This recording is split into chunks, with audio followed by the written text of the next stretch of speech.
Hello everyone, good morning. एक बार फिर से आप सभी का क्रेजी जी के ट्रिक के डेली करंट अफेयर की सीरीज में स्वागत है। शुरू करते हैं आज के सेशन को। 30 अगस्त के सभी करंट अफेयर यहां पर एक एक करके हम डिटेल में डिस्कस कर लेते हैं। आराम से पूरे सेशन को देखिए, एक एक फैक्ट, एक एक क्वेश्चन को आराम से नोट कीजिए। चलते हैं सबसे पहले क्वेश्चन की तरफ, ध्यान से देखिएगा। पुनात संगचू सेकेंड जल विद्युत परियोजना, जिसे भारत द्वारा वित्त पोषित किया गया है, किस देश में स्थित है? तो पुनात संगचू सेकेंड हाइड्रो पावर प्रोजेक्ट है।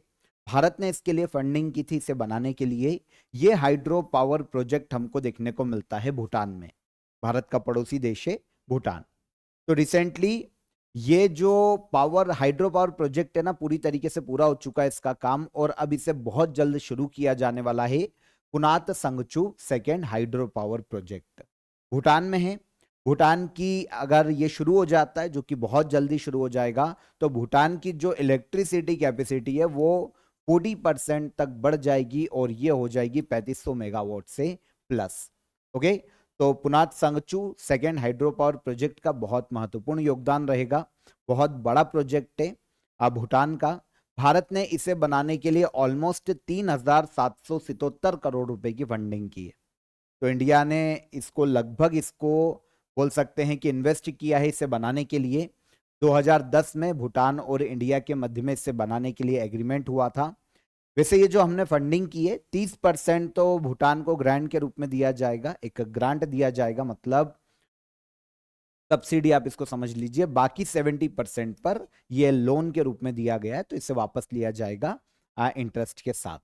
तो पुनात संगजू सेकेंड हाइड्रो पावर प्रोजेक्ट कहां पर है, क्वेश्चन ये आ सकता है। तो ये भूटान में देखने को मिलेगा, क्योंकि इंडिया ने फंडिंग की है, तो इंडिया और भूटान के मध्य में लाभान्वित है।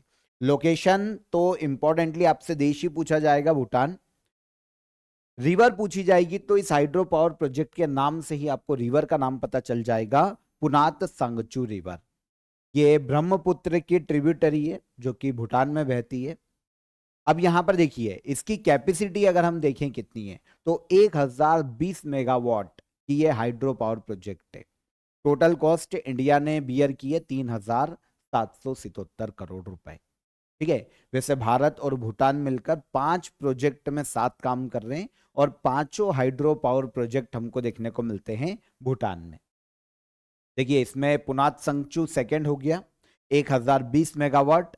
चूका ये एक और पावर प्रोजेक्ट है 336 मेगावाट का। इसके अलावा कुरीचू, ये सारे भूटान के नाम है तो आपको थोड़े से अलग लगेंगे।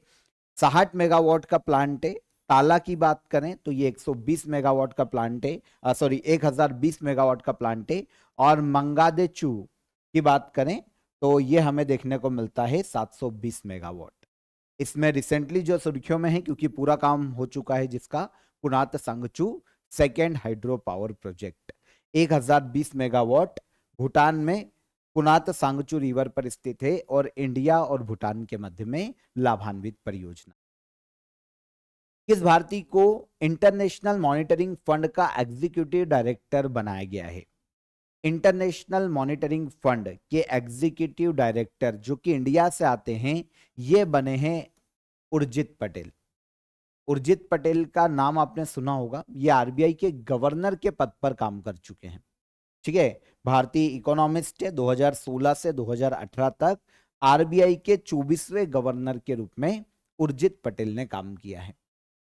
ये रिजर्व बैंक ऑफ इंडिया के डिप्टी गवर्नर भी रह चुके हैं, गवर्नर के रूप में भी काम किया है, 24वें गवर्नर के रूप में।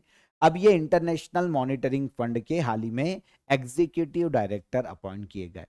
अभी तक इस पद पर जो इंडियन थे वो कृष्णमूर्ति सुब्रमणियन थे, जिनको रिप्लेस किया है उर्जित पटेल ने। और अब ये अगले 3 साल तक एग्जीक्यूटिव डायरेक्टर के रूप में पद को होल्ड करेंगे इंटरनेशनल मॉनिटरिंग फंड में। ठीक है।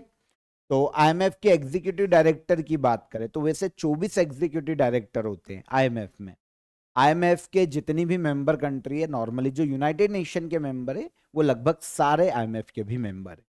तो उन मेंबर कंट्रीज में से 24 एग्जीक्यूटिव डायरेक्टर अपॉइंट किए जाते हैं आईएमएफ में, है ना। ये मेंबर कंट्रीज से ही आएंगे। तो डायरेक्टर 191 मेंबर कंट्रीज या कंट्रीज के ग्रुप को रिप्रेजेंट करते हैं, जो भी एग्जीक्यूटिव डायरेक्टर होंगे, ये 191 जो मेंबर कंट्रीज है उनको रिप्रेजेंट करते हैं, उनके ग्रुप को रिप्रेजेंट करते हैं। आईएमएफ की हाईएस्ट डिसीजन मेकिंग बॉडी कहलाती है एग्जीक्यूटिव डायरेक्टर की। देखिए काम क्या होता है, तो आईएमएफ जो इंटरनेशनल मॉनिटरिंग फंड है उसके द्वारा मेंबर्स देशों को दिए जाने वाले जो लोन्स हैं, जो प्रोग्राम से उनका लेखा जोखा रखना, उस पर नजर रखना, है ना, लोन के बारे में डिस्कस करना, लोन दिया जाना है कि नहीं, अप्रूवल दिया जाना चाहिए कि नहीं, इस पर बातचीत करना, आईएमएफ के जितने भी रिसर्च और प्रपोजल है उन पर ध्यान देना, उनको रेगुलेट करना, आईएमएफ और जितने भी देश है आईएमएफ के उनके मध्य में कनेक्शन बनाना, कोऑर्डिनेशन का काम करना, ये सारे काम एग्जीक्यूटिव डायरेक्टर के होते हैं आईएमएफ में। तो ऐसे 24 होते हैं, इंडिया की तरफ से एक है, और ये जो नए बने हैं कौन, Urjit Patel. International monitoring fund, इसकी बात करें, ब्रेटन वुड सम्मेलन जो कि यूएसए में हुआ था, इस सम्मेलन के तहत 22 जुलाई 1944 में आईएमएफ की स्थापना की गई थी। ऑफिशियली इसने काम करना शुरू किया 1945 में। यूनाइटेड नेशन की एक एजेंसी है, पूरे वर्ल्ड में ट्रेड, इकोनॉमी ग्रोथ को बढ़ाने, है ना, इन सब के लिए आईएमएफ काम करता है, गरीब देशों को लोन भी प्रोवाइड करता है। इसका हेडक्वार्टर वॉशिंगटन डीसी में देखने को मिलता है, यूएसए में ही। 191 मेंबर कंट्रीज है, और इसके डायरेक्टर की बात करें वर्तमान में तो ये देखने को मिलते हैं क्रिस्टेलिना जॉर्जीवा, जो कि बुल्गारिया से आते हैं। तो ये हैं वर्तमान में इस संस्था के अध्यक्ष। और एग्जीक्यूटिव डायरेक्टर की बात करें तो जो 24 है उनमें से एक है इंडियन, जो अभी बने, उर्जित पटेल। नुआखाई त्योहार हर साल किस राज्य में मुख्य रूप से मनाया जाता है? नुआखाई फेस्टिवल की बात करें तो ये नॉर्मली जो इंडिया का जो मिड ईस्ट एरिया है, जो बीच में ईस्ट एरिया हमें देखने को मिलता है, स्पेशली ओडिशा, झारखंड, छत्तीसगढ़, इन राज्य में मनाया जाता है नुआखाई फेस्टिवल। तो यहां पर आंसर है हमारे पास ओडिशा का। ओडिशा, छत्तीसगढ़, झारखंड, यहां पर अलग अलग एरियाज में इसे मनाया जाता है। देखिए एक एग्रीकल्चरल फेस्टिवल के रूप में वैसे तो इसे सेलिब्रेट किया जाता है। हिंदू कैलेंडर में जो भाद्रपद मास की पंचमी तिथि आती है ना, गणेश चतुर्थी का अगला दिन, इस दिन ये सेलिब्रेट किया जाता है, और इस साल ये मनाया गया 28 अगस्त को 2025। यहाँ पर नुआखाई का जो अगर हम अर्थ देखने जाते ना, तो कहीं ना कहीं दो वर्ड यहाँ पर निकल के आते हैं। एक है नुआ, नुआ का मतलब होता है नया, खाई का मतलब होता है खाना, फूड। तो यहाँ पर जब हार्वेस्ट, है ना, जो सीजन होता है चावल का या धान का, उस समय में से सेलिब्रेट किया जाता है। तो यहाँ पर जो लोकल कम्युनिटी है, ओडिशा ले लो, झारखंड ले लो, छत्तीसगढ़ ले लो, वो अपने जो लोक देवता है उनकी पूजा करते हैं। स्पेशली नुआखाई फेस्टिवल में धान की जो डिश बनाई जाती है, जो भी चावल से जो भी चीज बनाई जाती है, वो समलेश्वरी देवी या फिर अन्य जो भगवान होते हैं, जो लोक देवता होते हैं, जिनकी भी ये पूजा करते हैं, उनको भोग के रूप में लगाया जाता है। और साथ ही साथ घर में धान से बना हुआ खाना खाया जाता है, धान का, चावल का कुछ भी बनाया जाता है, जिससे हम खीर बना लेते हैं। और जो भी लोक नृत्य होते हैं, जो फोक डांस होते हैं, उनको प्रस्तुत किया जाता है स्थानीय कम्युनिटी के द्वारा। तो इस तरीके से एक हार्वेस्ट फेस्टिवल के रूप में नुआखाई फेस्टिवल हमको देखने को मिलता है। तो ये मनाया जाएगा ओडिशा में, छत्तीसगढ़ और झारखंड, ऑप्शन यहीं से आते, यहीं के लोकल कम्युनिटीज इनको मनाती है धूमधाम से हार्वेस्ट फेस्टिवल के रूप में। International institute for management development IMD द्वारा जारी स्मार्ट सिटी इंडेक्स 2025 में भारत के लिए सबसे बेहतर रैंक किस शहर ने प्राप्त की है? स्मार्ट सिटी इंडेक्स से 2025 का, इसमें इंडिया का वो शहर या वो सिटी जो कि सबसे ऊंची रैंक पर रहा है, जिसने सबसे टॉप रैंक हासिल की है, ये हो जाएगा दिल्ली। कौन हो जाएगा? दिल्ली। हालांकि दिल्ली टॉप 100 में भी नहीं आता, लेकिन फिर भी आईएमडी स्मार्ट सिटी इंडेक्स में टॉप पर है इंडिया से। देखिए समझिए क्या है, जारी कौन करता है? आईएमडी, जिसका नाम है international institute for management development. ये स्मार्ट सिटी इंडेक्स को जारी करता है, किसी भी सिटी को 5 अलग अलग फैक्टर्स या डायमेंशंस के आधार पर रैंक दी जाती है। फॉर एग्जाम्पल हेल्थ कैसी है, किसी भी शहर में हेल्थ सिस्टम कितना इंप्रूव है, सेफ्टी कितनी ज्यादा है, मोबिलिटी कितनी अच्छी, एक्टिविटीज, अपॉर्चुनिटीज, गवर्नेंस कितना अच्छा है। तो इस आधार पर रैंक किया जाता है किसी भी शहर को। दुनिया की अलग अलग सिटीज को इसमें रैंक किया जाता है और स्मार्ट सिटी इंडेक्स निकाला जाता है। इस साल 146 सिटीज को यहां पर इंक्लूड किया गया स्मार्ट सिटी इंडेक्स में। सबसे टॉप पर रही है ज्यूरिख, जो कि स्विट्जरलैंड की शहर है या सिटी है। सेकेंड पर नॉर्वे का ओस्लो रहा, थर्ड पर भी स्विट्जरलैंड का जेनेवा रहा। तो ये टॉप 3 हो गए आईएमडी की इस रेटिंग में या इंडेक्स में। इंडिया की ओर से बात करें तो इंडिया टॉप 100 में भी इंडिया की कोई कोई सी भी सिटी देखने को नहीं मिलती। भारत की इवन जो 146 सिटीज को कैलकुलेट किया गया है ना, उसमें इंडिया की केवल 4 सिटी है। उसमें सबसे टॉप पर इंडिया से दिल्ली है 104वें नंबर पर। इसके बाद मुंबई 106वें नंबर पे आती है, हैदराबाद 109 नंबर पर और बेंगलुरु 110 नंबर पर आता है इंडिया से। ये टॉप है। इंडिया का टॉप कौन? तो ये दिल्ली। हालांकि ये 104 रैंक पर है इस इंडेक्स में। स्मार्ट सिटी इंडेक्स हर साल जारी किया जाता है। किस आधार पर? यह आपको पता चल गया, 2018 में इसको शुरू किया गया था और international institution for management development इसको जारी कर, एक मैनेजमेंट इंस्टीट्यूशन है ये इंटरनेशनल लेवल का। देखिए इसमें मैनेजमेंट के लिए कोई नए जो स्टूडेंट है ना, जिन्होंने कॉलेज पास कर लिया चलेगा, ऐसे नहीं जाते। बड़ी बड़ी नामी गिनामी कंपनियों के सीईओ या फिर ऐसी कोई स्टार्टअप बड़े जिन्होंने स्टेबल कर लिए हों, तो इनके सीईओ या फिर ऐसे बड़े लोग यहाँ पर एडमिशन लेते हैं मैनेजमेंट को और ज्यादा हाई लेवल पर सीखने के लिए। 1990 में इसकी स्थापना की गई थी और स्विट्जरलैंड के ल्यूसाने में इसका हेडक्वार्टर देखने को मिलता है। तो इसका जो स्मार्ट सिटी इंडेक्स है उसमें पहले स्थान पर ज्यूरिख, ठीक है, और इंडिया से पहले स्थान पर नई दिल्ली रहा जो कि 104वीं रैंक पर। डन हो जाता है। Solar energy corporation of India का नया मैनेजिंग डायरेक्टर किसे नियुक्त किया गया? Solar energy corporation of India, ये भारत में एक पीएसयू से, इसका नया मैनेजिंग डायरेक्टर के रूप में अपॉइंट किया गया है आकाश त्रिपाठी को। कौन बने? आकाश त्रिपाठी, ठीक है, मैनेजिंग डायरेक्टर है। आकाश त्रिपाठी की यहां पर बात करते हैं, आईएएस ऑफिसर है इंडिया में। अब एमडी का ये पद संभालने वाले हैं और इस संस्था के चेयरमैन के रूप में संतोष कुमार सारंगी अभी कार्यरत है और एमडी अपॉइंट किए जाएंगे अब Akash Tripathi, solar energy corporation of India. जैसा कि मैंने आपको बताया एक पीएसयू है ना, पब्लिक सेक्टर अंडरटेकिंग है। नेशनल सोलर मिशन को इंप्लीमेंट करना और भारत में सोलर एनर्जी को बढ़ावा देना, ये इस बॉडी का मुख्य काम है। इसकी स्थापना 2011 में की गई थी, नई दिल्ली में हेडक्वार्टर है और ministry of new and renewable energy के अंतर्गत यह संस्था कार्य करती है। अध्यक्ष कौन है? पहला तो ये संतोष कुमार सारंगी, और अब एमडी के रूप में कौन अपॉइंट किए गए? तो ये अपॉइंट किए गए आकाश त्रिपाठी, ठीक है। आप सभी को एक ऑफर ऑफ द डे बता देता हूं। आप सभी के लिए एसएससी सीपीओ एग्जाम के लिए स्टडी मटेरियल आप ज्वाइन कर सकते हैं। बाइलिंगुअल ई बुक है, मैथ्स से इंग्लिश, जीके, जीएस और रीजनिंग, ये चारों आपके यहाँ पर कवर हो जाएंगे और काफी अफोर्डेबल प्राइस में ये अभी के लिए आपके लिए अवेलेबल है। डिस्क्रिप्शन में मैंने लिंक दे दी है। स्पेशली एसएससी सीपीओ एग्जाम की जो प्रिपरेशन कर रहे हैं उन स्टूडेंट के लिए ये लास्ट टाइम रिवीजन के लिए बहुत ही काम आएगा। तो आप इसे ज्वाइन कीजिए, डिस्क्रिप्शन में लिंक है, हेल्पलाइन नंबर भी है आपके लिए, कोई भी आपको हर्डल आता है तो। और चेकआउट कीजिएगा एप्लीकेशन को, क्रेजी जीके ट्रिक और रूट एप्लीकेशन को। क्रेजी जीके ट्रिक एप्लीकेशन पर ही आपको इस सेशन की पीडीएफ भी मिल जाएगी, डेली करंट अफेयर, तो आप उसे ज्वाइन कीजिए और चेकआउट कीजिए एप्लीकेशन को। तब तक हम चलते हैं अगले क्वेश्चन पर। नारी 2025 रिपोर्ट किस संस्था द्वारा लॉन्च की? तो ये एक रिपोर्ट है विमेंस पर आधारित।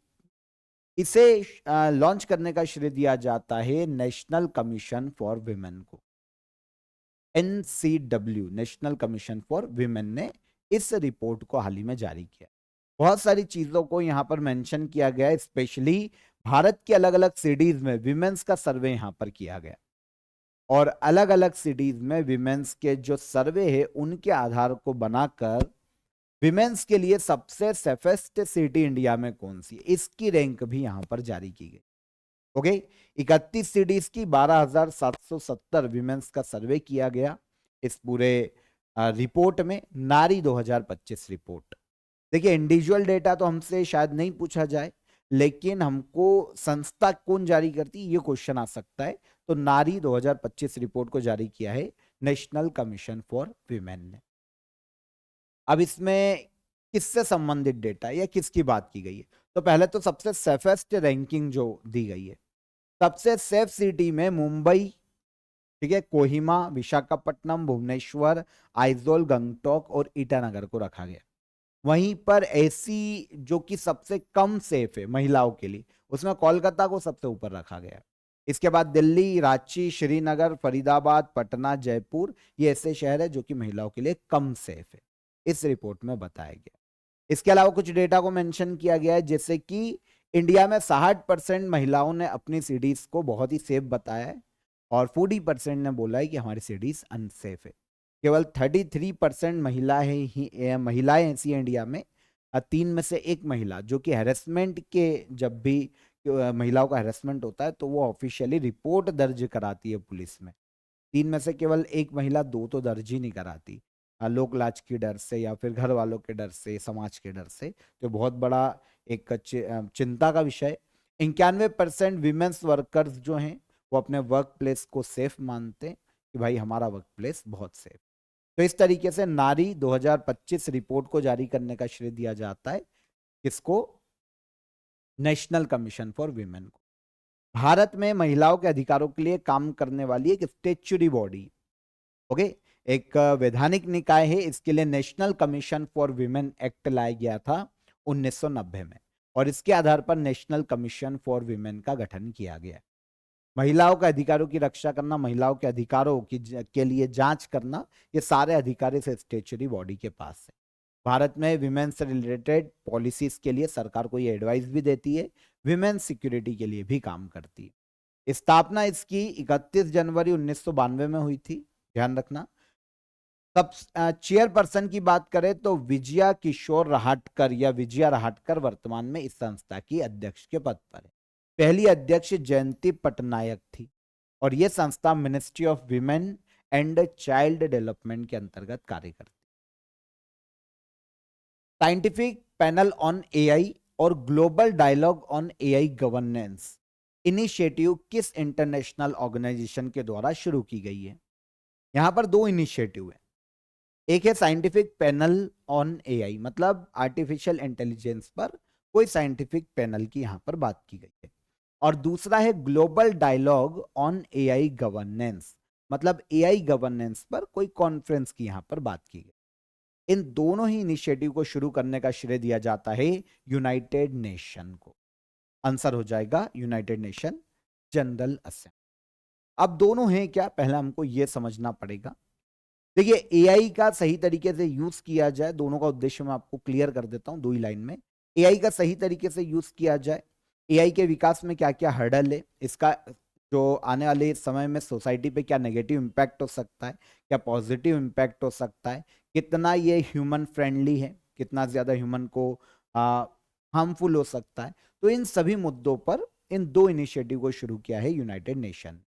ठीक है, अब देखिए इनिशिएटिव को लाने का उद्देश्य दुनिया में बढ़ते एआई के यूज के बारे में चर्चा करना और एआई के इम्पैक्ट के बारे में चर्चा करना। सबसे पहले तो बनाई जाएगी panel, scientific panel on AI. 40 members की एक पैनल बनाई जाएगी जो कि एआई से आने वाली अपॉर्चुनिटीज, उसका इम्पैक्ट क्या पड़ेगा, सोशल लाइफ पर क्या इम्पैक्ट पड़ेगा, सोसाइटी पर क्या इम्पैक्ट पड़ेगा, नेगेटिव पॉजिटिव, इन सभी को एनालिसिस करेगा। ठीक है, यह पैनल अपनी रिपोर्ट बनाएगा और यूनाइटेड नेशन को सौंपेगा, ताकि यूनाइटेड नेशन जनरल असेंबली में बाद में इन मुद्दों पर चर्चा की जाए और इन पर मिलकर समाधान निकाला जाए। फिर आता है global dialogue on AI governance. एक इंटरनेशनल प्लेटफॉर्म होगा, एक इंटरनेशनल कॉन्फ्रेंस होगी। दुनिया में जितनी भी गवर्नमेंट है स्पेशली जो यूनाइटेड नेशन की मेंबर है, सिविल सोसाइटी, प्राइवेट सोसाइटीज जितनी भी होगी, जितने भी एकेडमीज होगी, जितने भी एनजीओ होंगे, वो यहां पर हिस्सा लेंगे। 2 दिन तक इस सम्मेलन का आयोजन शुरू किया जाएगा जेनेवा और न्यूयॉर्क में अल्टरनेट इसका आयोजन किया जाएगा हर साल। तो इस तरीके से 2026 में पहली जो कॉन्फ्रेंस होगी global dialogue on AI governance Geneva में होगी और 2027 में न्यूयॉर्क में इसका आयोजन किया जाएगा। और एआई के मुद्दों पर भी यहां पर चर्चा की जाएगी, स्पेशली एआई गवर्नेंस। गवर्नेंस में एआई को कितना सही तरीके से यूज किया जा सकता है, जो स्मार्ट गवर्नेंस को कैसे आगे बढ़ाया जा सकता है एआई का यूज करते हुए, इन सभी मुद्दों पर यहां पर चर्चा की जाएगी। तो ये दो इनिशिएटिव है, इस दोनों का ही उद्देश्य एक ही समझ में आता है कि एआई को समझना, बढ़ावा देना, सेफ यूज को बढ़ावा देना, उसके नेगेटिव और पॉजिटिव इंपैक्ट को समझना और उसका हल निकालना। ये इन दोनों इनिशिएटिव का मुख्य उद्देश्य। तो यूनाइटेड नेशन के इनिशिएटिव है। यूनाइटेड नेशन के बारे में आप सभी जानते हैं, बार बार इसको बताने की जरूरत नहीं है। न्यूयॉर्क में इसका हेडक्वार्टर है। 24 अक्टूबर 1945 में इसकी स्थापना हुई थी। जब इसकी स्थापना की गई 1945 में, तब इसकी मेंबर कंट्री थी 51 संस्थापक सदस्य। वर्तमान में 193 कंट्रीज मेंबर है यूनाइटेड नेशन। और एंटोनियो गुतरेस वर्तमान में सेक्रेटरी जनरल है यूनाइटेड नेशन। आगे आ जाएं। मुख्यमंत्री महिला रोजगार योजना, जिसके तहत रोजगार हेतु पहली किश्त के रूप में 10,000 रुपए दिए जाएंगे, किस राज्य में शुरू की गई है? बिहार में इलेक्शन है, तो बिहार में एक महिला सहायता या फिर महिला आर्थिक सहायता योजना को अनाउंस किया गया है, मुख्यमंत्री महिला रोजगार योजना। तो बिहार सरकार ने इसे अनाउंस किया है, जिसके तहत रोजगार के लिए महिलाओं को 10,000 रुपए की राशि दी जाएगी। कितनी? 10,000। तो बिहार के सीएम नीतीश कुमार, इन्होंने मुख्यमंत्री महिला रोजगार योजना को हाल ही में अनाउंस किया। ठीक है ना। देखिए, स्कीम का उद्देश्य विमेन एम्पावरमेंट को राज्य में बढ़ावा देना। किया क्या जाएगा, हर फैमिली से एक महिला को 10,000 रुपए की फाइनेंशियल हेल्प दी जाएगी, ताकि वो कोई भी बिजनेस शुरू कर सके, कोई भी स्टार्टअप शुरू कर सके। तो 10,000 रुपए की मदद दी जाने वाली। 6 महीने के बाद जिनको भी पैसा दिया गया है 10,000 रुपए, उनके बिजनेस का असेसमेंट किया जाएगा राज्य सरकार के द्वारा कि वो कितना रन कर रहा है, कितने अच्छे से वो कर पा रहे, और नहीं तो उसके लिए वर्कशॉप भी लगाई जाएगी। और अगर असेसमेंट का रिजल्ट पॉजिटिव आता है कि भाई हाँ, महिला ने बिजनेस स्टार्टअप शुरू किया या बिजनेस शुरू किया और अच्छा रिस्पॉन्स है, तो बिजनेस को बढ़ाने के लिए राज्य सरकार 2 लाख रुपए और देगी महिला को। लेकिन हर परिवार से केवल एक महिला को 10,000 रुपए दिए जाएंगे। इस स्कीम की शुरुआत सितंबर 2025 में नेक्स्ट मंथ से किए जाने की घोषणा की गई है बिहार सरकार के द्वारा। ठीक है। तो बिहार सरकार ने इसे अनाउंस किया है, मुख्यमंत्री महिला रोजगार योजना। कितने रुपए की आर्थिक सहायता, ये भी याद रखिएगा, 10,000 रुपए की आर्थिक सहायता बिहार सरकार के द्वारा महिलाओं को दी जा रही है। माउंट शिनमोयडेके ज्वालामुखी किस देश में स्थित है, जो कि अभी चर्चा में रहा विस्फोट के कारण? माउंट शिनमोयडेके, ये वोल्केनो देखने को मिलता है जापान में। माउंट शिनमोयडेके में अभी उद्गार हुआ था, अभी विस्फोट हुआ था, क्योंकि रिंग ऑफ फायर के ज्वालामुखी है सारे। लगातार वहां पर हमें जो भूकंपी हलचल है वो देखने को मिल रही है पिछले लास्ट मंथ से। तो वहां पर जितने भी ज्वालामुखी है उनमें लगातार उद्गार हो। तो हमने फ्यूजियामा भी पढ़ा था, है ना, किलाउआ वोल्केनो भी पढ़ा था, तो ये सब हमको वहीं पर देखने को मिलते हैं। इसमें शिनमोयडेके वोल्केनो भी जापान में, अभी इसमें विस्फोट हुआ है।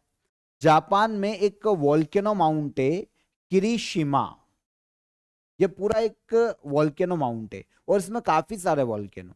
इन्हीं ग्रुप में से एक है शिनमोयडेके वोल्केनो जापान में। ठीक है, सक्रिय ज्वालामुखी है। इसकी ऊंचाई समुद्र तल से 1420 मीटर तक देखने को मिलती है। तो जापान का ज्वालामुखी, जापान का एक द्वीप है क्यूशु आइलैंड, इस पर ये लोकेटेड है। इसके अलावा जो अदर फेमस वॉल्केनो हमें वर्ल्ड में देखने को मिले, क्राकाटोआ याद रखिएगा, इंडोनेशिया में ये भी बहुत फेमस है। इसके अलावा आप फिलीपींस के माउंट पिनाटोबो याद रख सकते हैं, है ना। मायोनो वोल्केनो को याद रख सकते हैं, ये फिलीपींस में है। माउंट किलिमंजारो, ये तंजानिया में, अफ्रीका में देखने को मिलता है। माउंट फूजी और साकुराजिमा, ये वोल्केनो है जापान में। और इसके अलावा जिसकी हमने बात की वो भी जापान में। माउंट सेंट हेलेन और माउंट लोआ वोल्केनो यूएसए में। माउंट एटना और माउंट स्ट्रोम्बोली वोल्केनो देखने को मिलते हैं इटली में। ठीक है, ये अदर वोल्केनो है।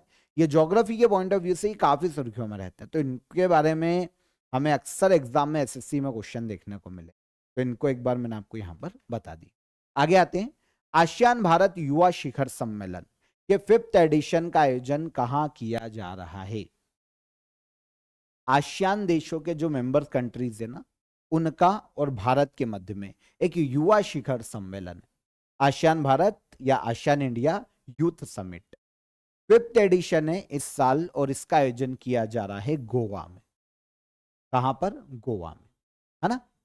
तो गोवा में आयोजित किया जा रहा है, इंडिया में जो हमारी फॉरेन मिनिस्ट्री है और गोवा गवर्नमेंट है और इसके अलावा अदर जो एनजीओ और संस्थाएं हैं वो मिलकर इसका आयोजन करवा रही है। Connecting the youth shaping our future, इसकी थीम रखी गई है। अच्छा, उद्देश्य क्या है? देखिए, आसियान देशों के 100 से ज्यादा जो यंग लीडर्स है वो यहां पर पार्टिसिपेट करेंगे और आसियान देशों के यंग लीडर्स के बीच में संवाद करने के लिए, अलग अलग ग्लोबल और इंटरनेशनल मुद्दों पर चर्चा करने के लिए ये एक मंच के रूप में काम करता है। क्योंकि यूथ पावर को बढ़ावा देना जरूरी है, तो आसियान के सभी मेंबर कंट्रीज के जो यंग लीडर्स है वो यहाँ पर नेशनल, इंटरनेशनल, ग्लोबल मुद्दों पर बातचीत करते हैं। तो एक मंच की तरह काम करता है ASEAN India youth summit. 5th edition है इस साल, ये 28 अगस्त को शुरू हुआ है और ये 31 अगस्त को कल हो जाएगा खत्म। तो इसका आयोजन किया जा रहा है कहां पर? गोवा। ठीक है, तो भारत और आसियान के यंग लीडर्स के लिए एक समिट है। सबसे पहली बार इसकी शुरुआत 2017 में की गई थी, तब इसका आयोजन मध्य प्रदेश के भोपाल में किया गया था। आसियान दक्षिण पूर्वी एशियाई देशों का समूह है, ASEAN association of south east Asian nation, ठीक है ना। 10 मेंबर कंट्री है, 11वीं तिमोर लेस्ते हैं, ध्यान रखना। लेकिन अभी क्या उसका ऑफिशियली साइट पे मेंशन नहीं हो रहा है क्योंकि शायद कुछ डॉक्यूमेंटेशन का काम रह गया होगा। तो 11वां वैसे तिमोर लेस्ते हो जाएगा, तो 11 मेंबर हो जाएंगे। अभी साइट पर 10 ही मेंबर शो हो रहे हैं। कौन कौन से हैं? Brunei, Cambodia, Indonesia, Laos, Malaysia, Myanmar, Philippines, Singapore, Thailand और वियतनाम। ओके। 8 अगस्त 1967 में इस संस्था की स्थापना की गई थी बैंकॉक डिक्लेरेशन के आधार पर। किस डिक्लेरेशन के आधार पर? Bangkok declaration. लेकिन इसका हेडक्वार्टर इंडोनेशिया के जकार्ता में देखने को मिलता है। आसियान, ठीक है।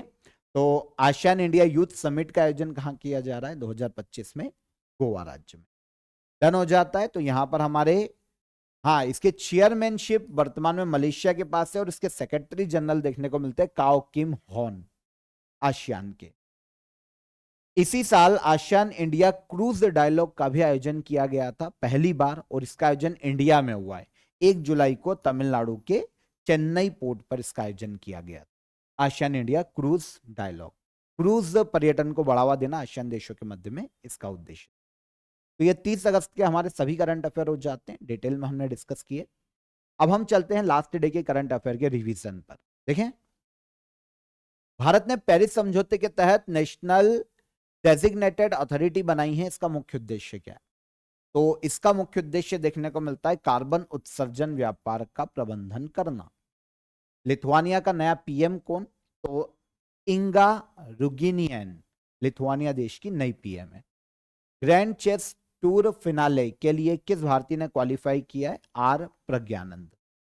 बहुपक्षीय सैन्य अभ्यास एक्सरसाइज ब्राइट स्टार का आयोजन किस देश में किया जा रहा है? तो इजिप्ट में किया जा रहा है। यूनियन कैबिनेट ने पीएम स्वनिधि स्कीम को कब तक के लिए बढ़ाने की मंजूरी दी है? तो ये मार्च 2030 तक बढ़ाई जा रही है। प्रोजेक्ट आरोहण की शुरुआत किसने की? तो ये national highway authority of India ने की है। किस भारतीय को नेशनल डेवलपमेंट बैंक का नया उपाध्यक्ष नियुक्त किया गया? तो ये नियुक्त हुए हैं Rajiv Ranjan. World youth archery championship 2025 में भारत ने कुल कितने पदक जीते हैं? तो इंडिया ने जीते हैं 8 मेडल। इंटरनेशनल परमाणु परीक्षण विरोध दिवस हर साल कब मनाया जाता है? तो ये 29 अगस्त को मनाया जाता है। और ओणम त्योहार मुख्य रूप से भारत के किस राज्य में मनाया जाता है? तो ये केरला में मनाया जाने वाला त्योहार है। ये सारे करंट अफेयर कल के सेशन के हमारे हो गए, आंसर मिल गए। अब क्वेश्चन ऑफ द डे का आंसर देख ले। फेरस सल्फेट को गर्म करने पर किस ठोस उत्पाद का निर्माण होता है? तो फेरिक ऑक्साइड का निर्माण होता है। ब्लीचिंग पाउडर का रासायनिक सूत्र क्या है? तो CaO Cl2। ब्लीचिंग पाउडर का रासायनिक सूत्र है। भारत में राष्ट्रीय एकता दिवस किस तारीख को मनाया जाता है? तो ये 31 अक्टूबर को मनाया जाता है। सरदार वल्लभ भाई पटेल की जयंती है। ये तीनों क्वेश्चन के आंसर हो गए। अब आज के क्वेश्चन ऑफ द डे। हाँ, कमेंट बिल्कुल आशु, इनका कमेंट बिल्कुल सही आया है, और पारुल जोशी। वैसे सभी के कमेंट सही थे, यहाँ पर 2 कमेंट हमने इंक्लूड किए। अब आज के क्वेश्चन ऑफ द डे, किस राज्य को मसालों का बगीचा कहा जाता है? पहला क्वेश्चन। फिर स्वराज पार्टी की स्थापना किसने की थी? और वायुमंडल की सबसे निचली परत कौन सी होती है? तो तीनों क्वेश्चन के आंसर कमेंट में कीजिएगा। वीडियो को लाइक और शेयर करके जाइएगा सेशन पसंद आया हो तो, और चैनल पर पहली बार आए हो तो सब्सक्राइब कर लो। डिस्क्रिप्शन में लिंक है ऑफर ऑफ द डे की, वहां से आप उसे ज्वाइन कर सकते हैं और चेकआउट कीजिए एप्लीकेशन को। क्रेजी जीके ट्रिक और रूट एप्लीकेशन को आप चेकआउट कीजिए, वहां पर काफी सारे कोर्सेस आपको देखने को मिल जाएंगे, आपके एग्जाम के पॉइंट ऑफ व्यू से बहुत ही इंपॉर्टेंट। चलिए कल मुलाकात करेंगे कल के नेक्स्ट डे के करंट अफेयर में। तब तक ख्याल रखिएगा अपना। जय हिंद, जय भारत।